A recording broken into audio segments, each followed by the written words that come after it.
이 복된 주일에 허락하신 하나님의 말씀 함께 보겠습니다. 창세기 2장 8절에서 17절 말씀. 여호와 하나님이 동방의 에덴에 동산을 창설하시고 그 지으신 사람을 거기 두시니라. 여호와 하나님이 그 땅에서 보기에 아름답고 먹기에 좋은 나무가 나게 하시니 동산 가운데에는 생명나무와 선악을 알게 하는 나무도 있더라. 강이 에덴에서 흘러나와 동산을 적시고 거기서부터 갈라져 내 근원이 되었으니 첫째의 이름은 비손이라. 금이 있는 하월라 온 땅을 둘렀으며 그 땅의 금은 순금이요 그곳에는 베델리엄과 호마노도 있으며 둘째 강의 이름은 기혼이라. 구스 온 땅을 둘렀고 셋째 강의 이름은 히데겔이라. 야수로 동쪽으로 흘렀으며 넷째 강은 유브라데더라. 여호와 하나님이 그 사람을 이끌어 에덴 동산에 두어 그것을 경작하게 지키게 하시고 여호와 하나님이 그 사람에게 명하여 이르시되 동산 각종 나무의 열매는 내가 임의로 먹되 선악을 알게 하는 나무의 열매는 먹지 말라. 내가 먹는 날에는 반드시 죽으리라 하시니라. 아멘. 저는 이 귀한 주일에 주신 말씀을 힘입어서 인생은 선택입니다 라는 제목으로 말씀을 증거하고자 합니다. 한 명언으로 오늘은 말씀을 시작하려고 하는데요. 선택 시리즈 첫 번째 시간입니다. 인생은 B와 D 사이의 C다 라는 말이 있습니다. 여러분 저를 통해서든 또 이미 들어보셨는 분도 계실 거예요. 영어로 하면 Life is C between B and D 라는 말이죠. 인생이 B와 D의 그 사이에 있는 C라면 여러분 그 C가 뭐겠습니까? 그 C가 뭔지를 알기 위해서는 B가 뭔지 그리고 D가 뭔지를 알아야겠죠? 혹시 B가 뭔지 아시는 분 계세요? 영어로 birth, 태어남이죠. 그렇다면 D는 뭘까요? 이야, 대단하시군요. death입니다. 태어남과 죽음의 사이에 C가 있는 거죠. 여러분 그렇다면 C는 뭐겠습니까? choice, 선택. 인생은 태어남과 죽음 사이의 선택이다. 제가 말한 게 아니에요. 철학자 장폴 사르트르라는 사람이 한 말입니다. 저는 전에 이 말을 한번 들었는데 지금까지 계속 마음에 남아요. 그만큼 여운을 주는 말이어서 그렇겠죠. 자신의 선택이 우리의 인생을 좌우한다는 말입니다. 그래서 우리는 태어나면서 죽을 때까지 무언가를 선택하며 살아갑니다. 때로는 우리가 한 선택 때문에 행복을 누리기도 하고 우리가 행복을 누리기 위해서 선택했지만 불행하게 되기도 합니다. 오늘 말씀을 보면 선택의 자유를 주신 하나님의 말씀이 나옵니다. 창세기 2장 7절 읽지는 않았지만 하나님께서 흙으로 사람을 창조하시고 그 코에 생기를 넣어 주셨습니다. 그래서 우리 사람은 생명입니다. 그리고 하나님은 그 첫 번째 사람을 아담이라 이름하셨습니다. 아담을 지으셨고 아담이 살 완벽한 에덴이라는 동산을 만들어 주셨습니다. 그래서 8절에 이렇게 말씀하죠. 여호와 하나님이 동방의 에덴에 동산을 창설하시고 그 지으신 사람을 거기 두시니라. 여러분 하나님께서는 인간을 만드시고 방치하시거나 고통을 받게 하시거나 불행하게 살도록 만들지 않으셨습니다.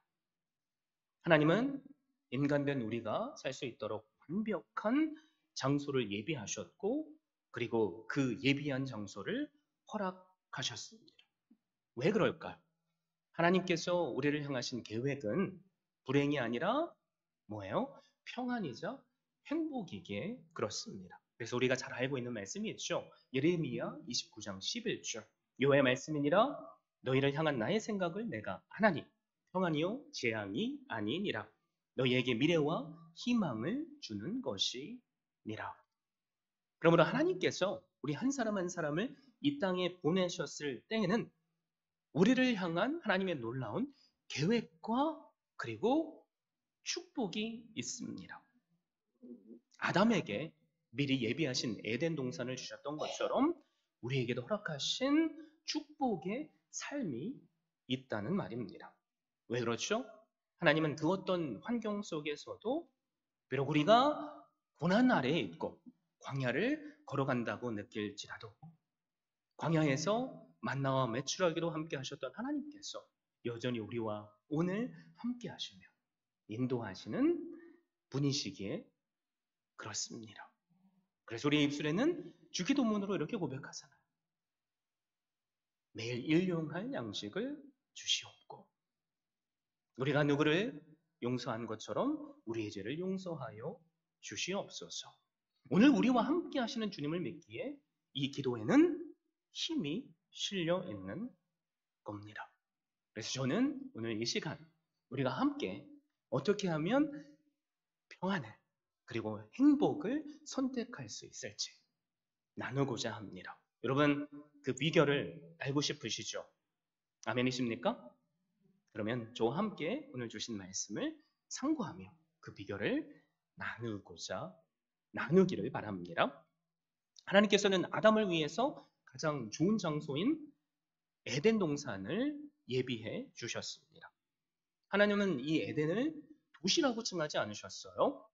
그리고 나라라고 칭하시지도 않으셨습니다. 동산으로 만들어 주셨습니다. 여러분 에덴이라는 이 단어의 뜻이 뭔지 아십니까? 그 뜻은 기쁨입니다. 그래서 에덴은 뭐예요? 하나님께서 예비하신 기쁨의 동산이라는 거죠.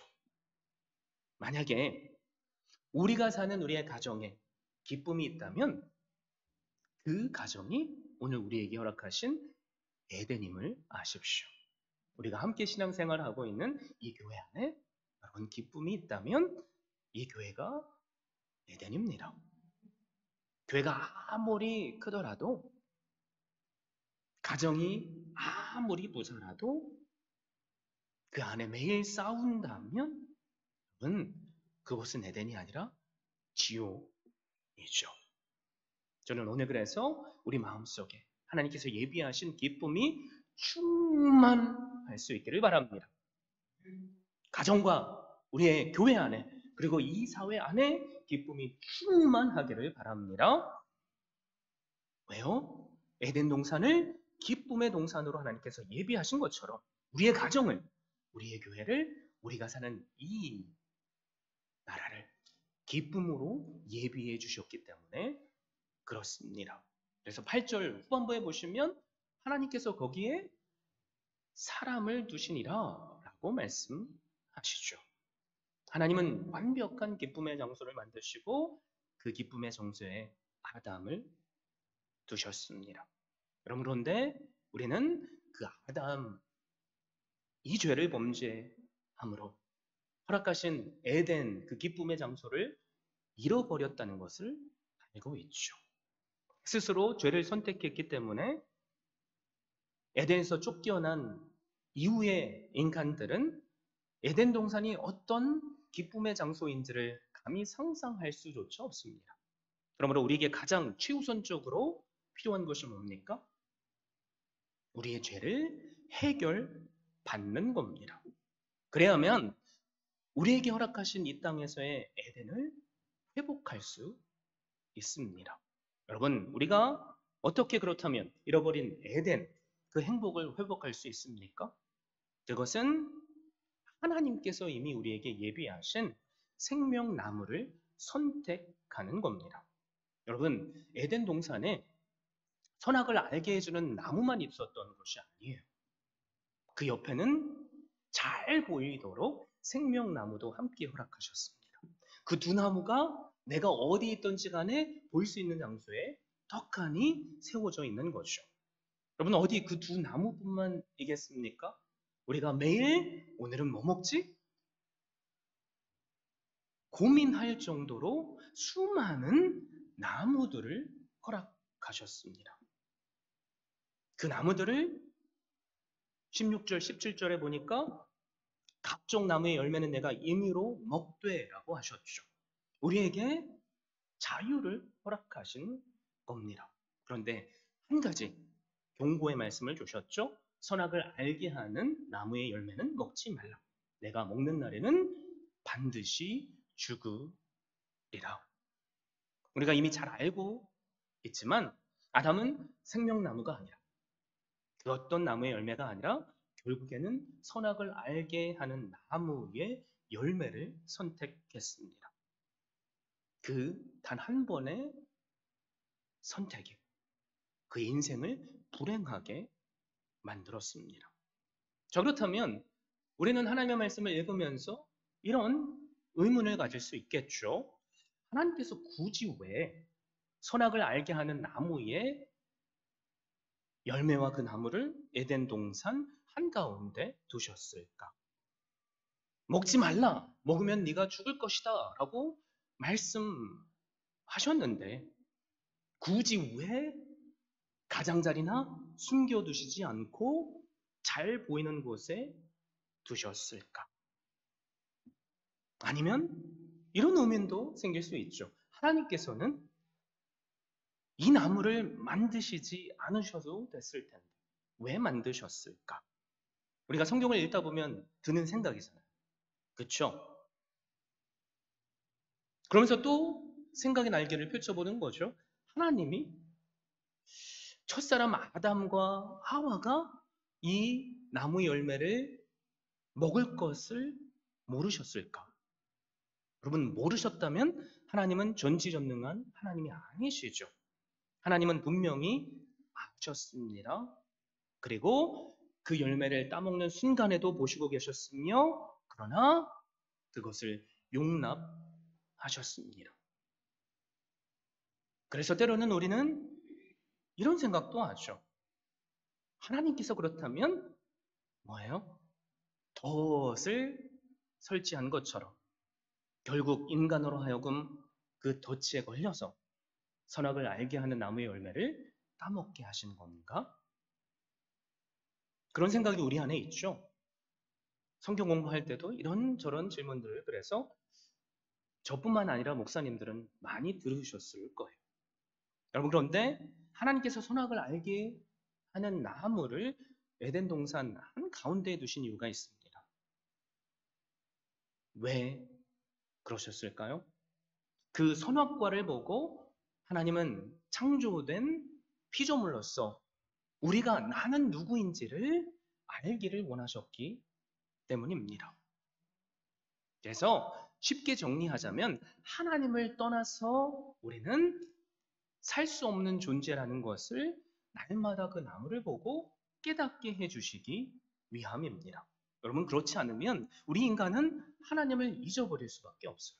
왜요? 하나님은 우리를 하나님께 버금가는 존재로 지어주셨기 때문입니다. 그래서 성경은 우리의 형상을 쫓아 인간을 창조하자라는 말씀이 나오고 그리고 우리는 하나님의 형상을 닮아 창조받은 존재입니다. 그래서 다윗은 이것을 시편 8편에서 이렇게 고백을 해요. 그를 하나님보다 조금 못하게 하시고 영화와 존귀로 관을 씌우셨나이다. 여러분, 영화와 존귀는 사람에게는 어울리지 않는 단어예요. 그런데 하나님께서 우리를 영화와 존귀의 존재로 창조하셨습니다. 하나님의 형상을 닮았다라는 거죠. 그래서 우리는 하나님의 성품을 너무나도 많이 닮았어요. 하나님처럼 무에서 유를 창조할 수는 없습니다. 그러나 하나님께서 허락하시는 것들로 우리는 활용해서 새로운 것을 창조할 능력이 있어요. 과거에는 없었던 새로운 것들이 오늘은 많잖아요. 그렇죠? 하늘에 나는 비행기도 과거의 사람들은 감히 상상할 수조차 없던 겁니다. 그렇죠? 우주여행을 과거에 사는 사람들이 꿈꿀 수 있었을까요? 생각조차 할 수 있었을까요? 아니요. 이처럼 우리 인간은 하나님의 형상을 닮은 존귀한 존재들입니다. 그래서 하나님은 나를 이렇게 존귀한 존재로 만드셨지만 그런 내가 맞아. 나는 하나님께서 창조하신 피조물일 뿐이지. 그래, 저 선악을 알게 해주는 나무가 바로 나로 그렇게 깨닫게 하시는구나. 그것을 알게 해 주시기 위해서 그 나무를 허락하신 겁니다. 그래서 그 나무가 에덴 동산의 정가운데에 있었던 거죠. 여러분, 그렇다면 하나님께서는 아담과 하와가 그 나무의 열매를 따먹는 것을 못하게 막으실 수도 있겠죠. 왜 그런데 하나님은 두고 보셨을까요? 그들을 내버려 두셨을까요? 사실 답은 똑같아요. 하나님께서 우리를 하나님의 형상을 닮은 존귀한 존재로 만들어 주셨기 때문에 그렇습니다. 하나님의 형상을 닮았다라는 것은 우리 안에 선택할 수 있는 자유의사가 있다는 겁니다. 그래서 우리는 오늘 이것을 선택할 수도 있고 또 저것을 선택할 수 있습니다. 만약에 하나님께서 하나님의 형상을 조차 우리를 만드시지 않았다면 우리는 그저 말씀하시는 대로 순종해야 할 로봇겠죠. 내 생각은 온데간데 없고 그냥 시키는 대로 사는 존재. 그런데 하나님은 우리를 로봇처럼 만드시지 않으셨습니다. 그리고 우리를 하나님을 닮은 선택할 수 있는 그 자유의사의 능력을 주셨습니다. 그리고 한 가지 더 이유가 있어요. 하나님은 선악을 알게 하는 나무를 인간이 선택한다면 그 삶은 불행하게 된다는 것을 우리로 깨닫게 해주시기 위해서 아담과 하와가 그 열매를 따먹는 것을 내버려 두셨습니다. 여러분, 그래서 누가복음 15장에 나오는 예수님의 비유가 이것을 우리에게 잘 보여주죠. 누가복음 15장에 어떤 비유가 나오죠? 우리가 잘 알고 있는 돌아온 탕자의 비유가 나옵니다. 아버지는 내가 살아있음에도 불구하고 유산을 나누어 달라는 둘째 아들의 요구를 무시하지 않았습니다. 무시할 수도 있었지만, 잘 타오를 수도 있었지만 둘째 아들이 달라는 대로 유산을 상속해 줍니다. 둘째 아들이 먼 나라로 가서 방탕한 삶을 살 때에도 직접 찾아가 데려올 수 있지만 그렇게 하시지 않습니다. 둘째 아들이 모든 것을 다 잃어버리고 이방인의 종이 되어 유대인들은 감히 먹지 않는 돼지들이나 먹는 쥐염 열매를 먹고 연명할 때에도 그 아들을 그저 내버려 두셨습니다. 그러면서 아버지가 하신 게 있죠. 돌아오기를 기다리셨습니다. 여러분, 탕자는 결국에는 어떻게 되죠? 깨닫게 돼요. 아, 그래. 아버지를 떠난 나의 삶은 불행일 뿐이구나. 그리고 결단합니다. 과거의 나쁜 선택으로부터 올바른 선택을 합니다. 그래, 아버지께 돌아가자. 나를 그냥 종으로 쓰실지라도 그 삶이 지금 이 불행한 삶보다 낫다. 아버지께 탕자가 돌아옵니다. 아버지는 어떤 은혜를 베풀죠? 자격이 없음에도 불구하고 그 아들을 사랑으로 용납해주고 아들을 상징하는 반지를 껴주고 그 아들을 위해서 잔치를 베풀어 줍니다. 여러분, 이 비유가 오늘 사는 우리에게 주시는 하나님의 말씀이에요. 혹시 우리 가운데 하나님을 떠난 삶을 살고 있는 분 계십니까? 그 정도는 아닐지라도 내가 내 삶의 주인 된 삶을 살고 있는 분 계십니까? 하나님은 우리를 버리신 게 아니에요. 우리가 깨닫고 돌아오기까지 인내하고 계십니다. 오늘 그 선택의 기회가 우리에게 주어졌어요. 저에게 소망이 있다면 이 순간 아버지께 돌아오기를 선택할 수 있기를 바랍니다. 그러면 주님은 우리를 맞아주실 거예요.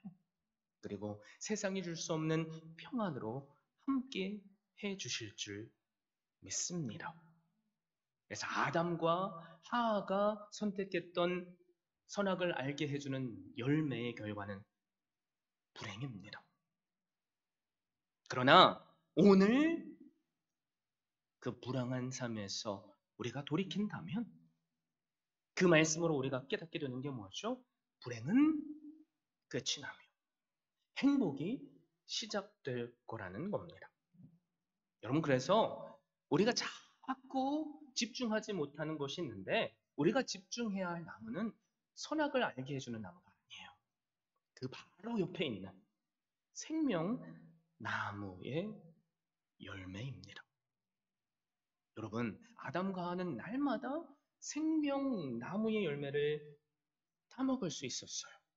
그러면 주님과 함께 영원한 행복을 누렸을 겁니다. 그러나 잘못된 선택을 했고 창세기 3장 22절에서 24절을 보면 그래서 하나님은 이렇게 선포하시죠. 여호와 하나님이 이르시되 보라 이 사람이 선악을 아는 일에 우리 중 하나같이 되었으니 그가 그의 손을 들어 생명나무 열매도 따먹고 영생할까 하노라 하시고 여호와 하나님이 에덴 동산에서 그를 내보내어 그의 근원이 된 땅을 갈게 하시니라. 이같이 하나님이 그 사람을 쫓아내시고 에덴 동산 동쪽에 그룹들과 두루 도는 불칼을 두어 생명나무의 길을 지키게 하시니라. 여러분, 생명나무의 열매는 어디에 있죠? 우리가 감히 찾을 수 없는 곳에 하나님은 숨겨두셨습니다. 여러분, 그런데 그거 아세요? 하나님께서 생명나무를 오늘 사는 우리에게 주셨어요. 그 생명나무가 그래서 어디에 나오는지 아세요? 요한계시록 2장 7절에 나오죠. 귀 있는 자는 성령이 교회들에게 하시는 말씀을 들을지어다. 이기는 그에게는 내가 하나님의 낙원에 있는 생명나무의 열매를 주어 먹게 하리라. 여러분, 생명나무는 열매가 있습니다. 그리고 그 열매를 먹으면 우리는 영원한 생명을 누립니다. 그런데 이 나무는 원래 에덴 동산에만 있었던 것이 아니에요. 하나님의 나라의 생명수에 간곁에 있던 나무들입니다. 그래서 요한계시록 성경의 마지막 장이죠. 22장 1절에서 3절 말씀을 보면 이렇게 말씀해요. 또 그가 수정같이 맑은 생명수의 강을 내게 보이니 하나님과 및 어린 양의 보좌로부터 나와서 길 가운데로 흐르더라. 강 좌우에 생명나무가 있어 12가지 열매를 맺되 달마다 그 열매를 맺고 그 나무 잎사귀들은 만국을 치료하기 위하여 있더라. 다시 저주가 없으며 하나님과 그 어린 양의 보좌가 그 가운데에 있으리니 그의 종들이 그를 섬기며. 여러분, 하나님의 보좌가 있는 곳에서 생명수의 강이 흐릅니다. 그리고 그곳에 있는 생명나무가 예수 그리스도로 말미암아 우리에게까지 흘러 내려옵니다. 그래서 그 잎사귀와 열매가 생명을 주고 만국을 소성케 합니다. 이 말씀으로 우리가 깨닫게 되는 게 뭐예요? 감춰있던 생명나무가 예수 그리스도로 말미암아 우리에게 주어졌다는 겁니다. 그래서 생명나무는 더 이상 에덴 동산에 숨겨진 게 아니에요. 예수 그리스도를 통해서 우리에게 나타나셨습니다. 그래서 우리가 어떻게 잃어버린 그 행복을 되찾을 수 있죠? 성경은 창세기부터 요한계시록까지 그 방법은 하나밖에 없다. 그 방법이 뭐예요? 생명나무 되시는 예수 그리스도를 믿는 겁니다. 예수 그리스도를 믿는 것이 생명나무의 열매를 먹는 겁니다. 그래서 내가 고난 중에 있을지라도 예수 그리스도가 나와 함께 하시면 내가 있는 그 자리는 천국이 되죠. 내가 슬픔 가운데 있을지라도 주님의 말씀이 은혜로 나에게 임하시면 내가 가졌던 슬픔은 온데간데 없고 내 안에 기쁨이 솟아납니다. 여러분, 그 예수님을 믿으십니까? 예수님께서 이 땅에 우리에게 어떻게 생명을 주시기 위해서 오셨죠? 그건 십자가죠. 십자가는 아담과 하와가 졌던 죄를 상징합니다. 여러분, 우리도 죄인들이죠. 죄의 삭은 사망인데 주님께서 우리의 생명이 되시기 위해서 우리의 죗값을 치루어 주시기 위해서 이 땅에 오셨습니다. 그래서 주님께서 죽으신 그 십자가는 사실 내가 달려야 할 십자가죠. 여러분 그거 믿으시죠? 여러분 이거 믿는다면 우리가 어찌 하나님께 감사하지 않을 수 있겠습니까? 이걸 믿는다면 우리가 어찌 슬퍼할 수 있겠습니까? 생명나무 되시는 예수 그리스도를 믿으십시오. 그리고 그분의 말씀을 날마다 먹고 나로 서성케 하시며 나로 놀라운 열매를 맺게 하시는 은혜 누리시는 한 분 한 분 되시기를 바랍니다. 여러분 그런데 생명나무가 오늘 우리에게 주어졌던 것처럼 사실 선악과도 우리에게 있어요. 여러분 선악과가 의미하는 게 뭡니까? 나도 하나님처럼 되고 싶은 마음. 그래서 그 선악과를 빌미로 사탄은 아담과 하와를 유혹하죠. 네가 이것을 먹으면 너는 선과 악을 구별할 수 있는 자가 돼. 결국엔 뭐가 된다는 거예요? 하나님처럼 돼. 그래서 이 땅에 살면서 우리가 날마다 경계해야 할 선악을 알게 해주는 나무는 뭐예요? 내가 하나님처럼 되고 싶은 마음. 또 다른 말로 표현하자면 집을 나간 탕자처럼 내 삶을 내가 주인 되어서 살고 싶은 마음. 여러분 그런데 에덴 동산은 선과 악이 없었어요. 선과 악을 우리가 분별할 수 있다면 얼마나 좋을까? 달콤한 유혹이지만 우리가 선과 악을 내 나름대로 판단하잖아요. 여러분 좋으세요? 내가 판단하는 선과 악 때문에 가정에서 얼마나 많이 갈등이 일어납니까? 내 생각에는 남편이 이렇게 해야 되는데 이렇게 하지 않으니까 갈등이 일죠. 여러분 교회 안에도 마찬가지예요.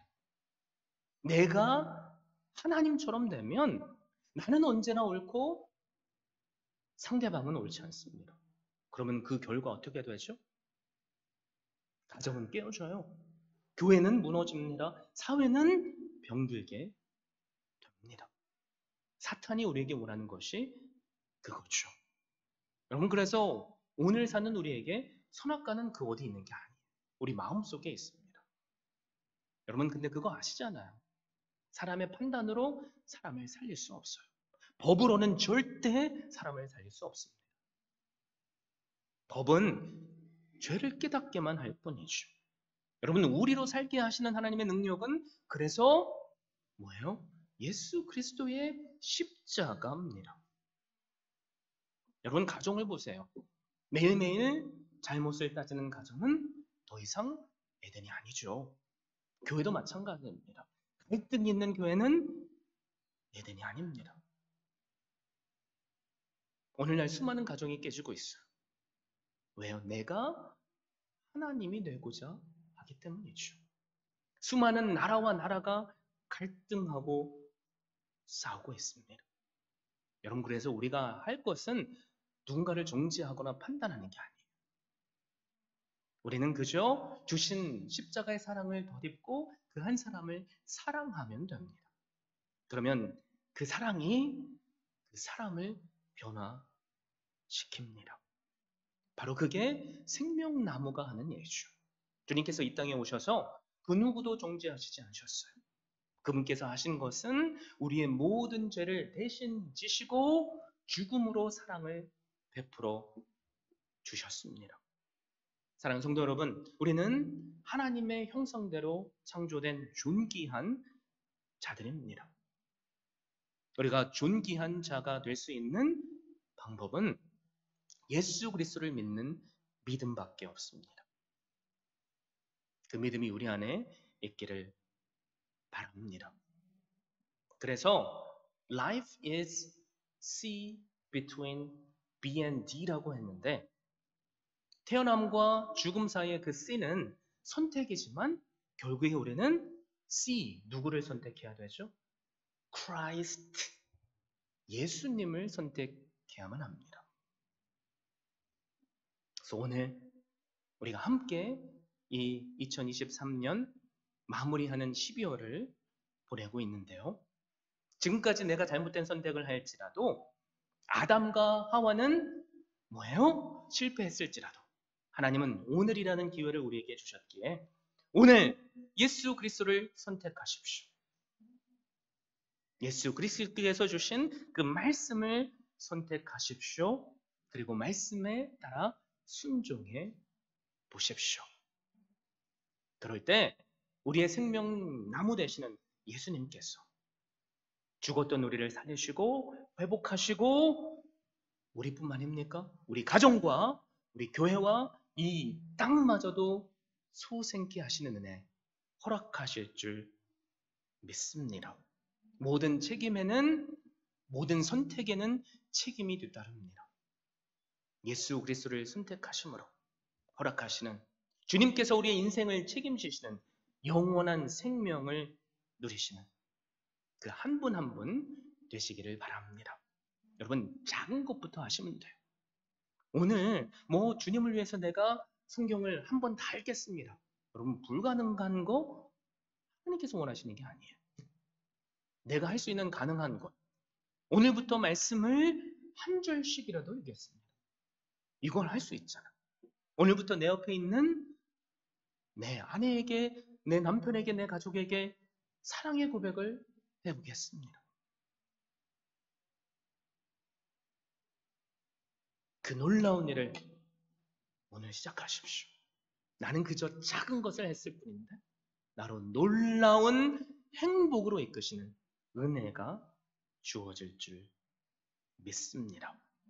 그래서 저에게 이 시간에 소망이 있다면 우리의 입술에 끊임없는 행복의 간증들이 흘러나오게 하시는 은혜 누리시는 한 분 한 분 되시기를 예수 그리스도의 이름으로 축원드립니다.